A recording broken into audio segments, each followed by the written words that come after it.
Assalamualaikum warahmatullahi wabarakatuh. Perkenalkan, nama saya Asifa Nurzi Albaid dari Prodi Pendidikan Bahasa dan Sastra Indonesia, kelas 2B Fakultas Keguruan dan Ilmu Pendidikan Universitas Singapura Bangsa Karawang, akan mengapresiasi prosa karya Habibur Rahman El-Shirozi berjudul Pudarnya Pesona Kleopatra untuk memenuhi tugas mata kuliah apresiasi prosa fiksi Indonesia dosen pengampu Ibu Verina Melia Santi, SS MPD.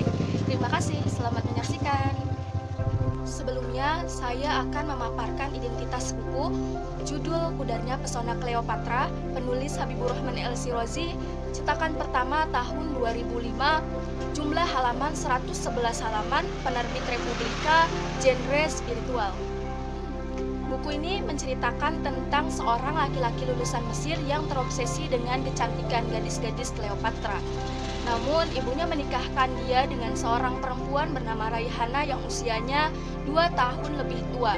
Raihana adalah perempuan yang cantik, solihah, berpendidikan, dan hafizah Quran. Laki-laki ini menerima perjodohan bukan atas dasar cinta, tetapi karena besar baktinya kepada ibunya. Hari-hari menikah tanpa rasa cinta, suasana pernikahan pun menjadi dingin dan seolah-olah tidak terjadi apa-apa. Bahkan pertanyaan-pertanyaan Raihana yang dilontarkan kepada laki-laki ini selalu diajukannya. Laki-laki ini berpikir bahwa lebih cantik tokoh-tokoh perempuan Mesir ketimbang Raihana. Meskipun demikian, Raihana adalah sosok perempuan yang salihah. Dia selalu tegar, dia selalu sabar, dan terus menjalani perannya sebagai seorang istri walau diacuhkan oleh suaminya. Setelah Raihana hamil 6 bulan, Raihana memilih untuk tinggal bersama ibunya, tetapi laki-laki ini tidak merasa keberatan, bahkan tidak merasa rindu. Dan suatu ketika laki-laki ini mendapatkan 2 teguran sekaligus. Yang pertama dari rekannya bernama Pak Hardi, yang kedua dari orang yang ditemuinya di puncak saat menghadiri seminar, yaitu dosen bahasa Arab dari Medan bernama Pak Kalyubi. Pak Hardi bercerita tentang seorang rekannya yang menikah dengan selebriti Amerika yang kemudian istrinya berselingkuh dengan orang lain. Sementara Pak Kalyubi bercerita tentang kisah hidupnya yang pernah menikah dengan seorang gadis Mesir karena obsesi kecantikannya. Namun tak lama kemudian pernikahannya diambang kehancuran karena perempuan ini terus menuntut harta Pak Kalyubi, bahkan beberapa kali memfitnah Pak Kalyubi melakukan kekerasan di dalam rumah tangga. Hal ini membuktikan bahwa kecantikan seorang istri akan sirna, tetapi kemuliaan akhlak akan mengantarkannya menuju keindahan bahtera rumah tangga. Tokoh utama dalam novel ini ada 2. Yang pertama tokoh aku dan Raihana.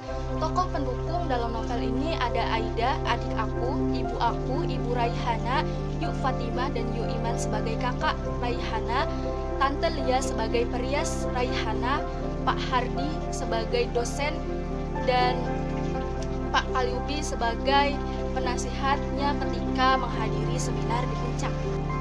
Untuk penokohan, yang pertama tokoh aku. Tokoh aku ini memiliki sifat berbakti kepada orang tua karena mau menuruti permintaan orang tuanya untuk dijodohkan dengan Raihana. Yang kedua, tokoh aku memiliki sifat angkuh karena berpikir bahwa Raihana tidak cantik, lebih cantik perempuan-perempuan Mesir.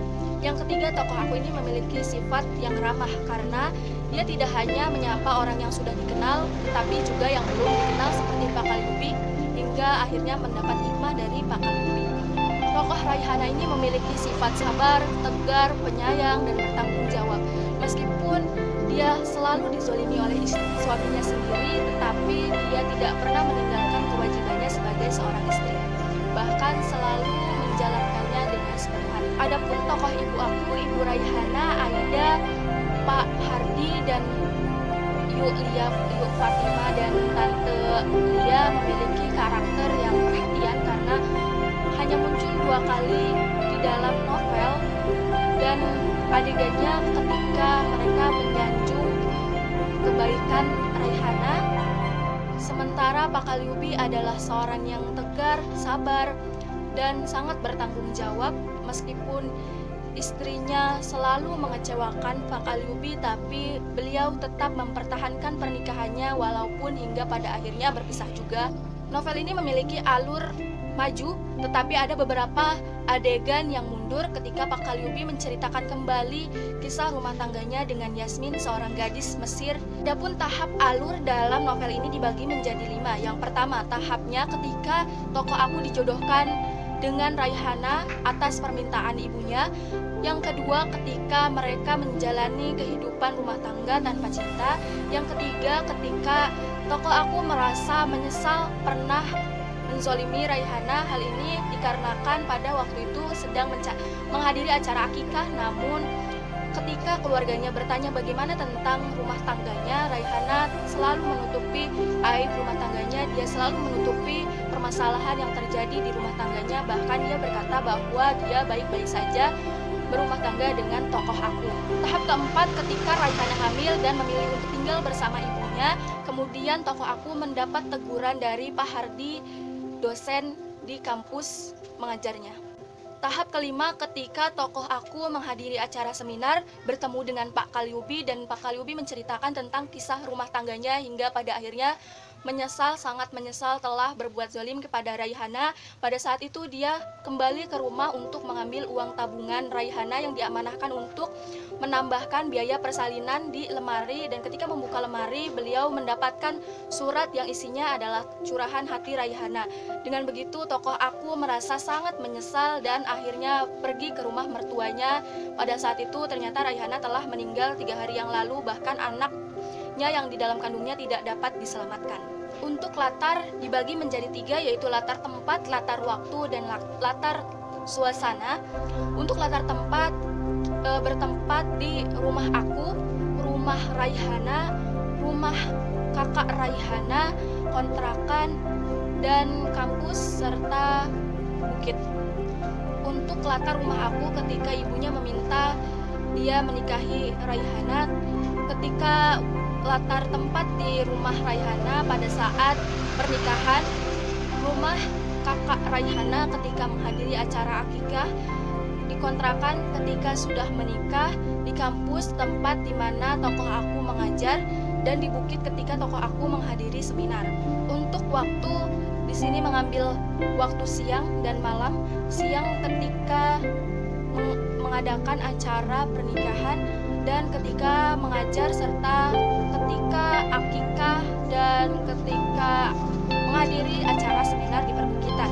Dan waktu malam ketika tokoh aku memilih untuk tidur di ruang kerja, serta ketika ibunya meminta beliau menikahi Raihana.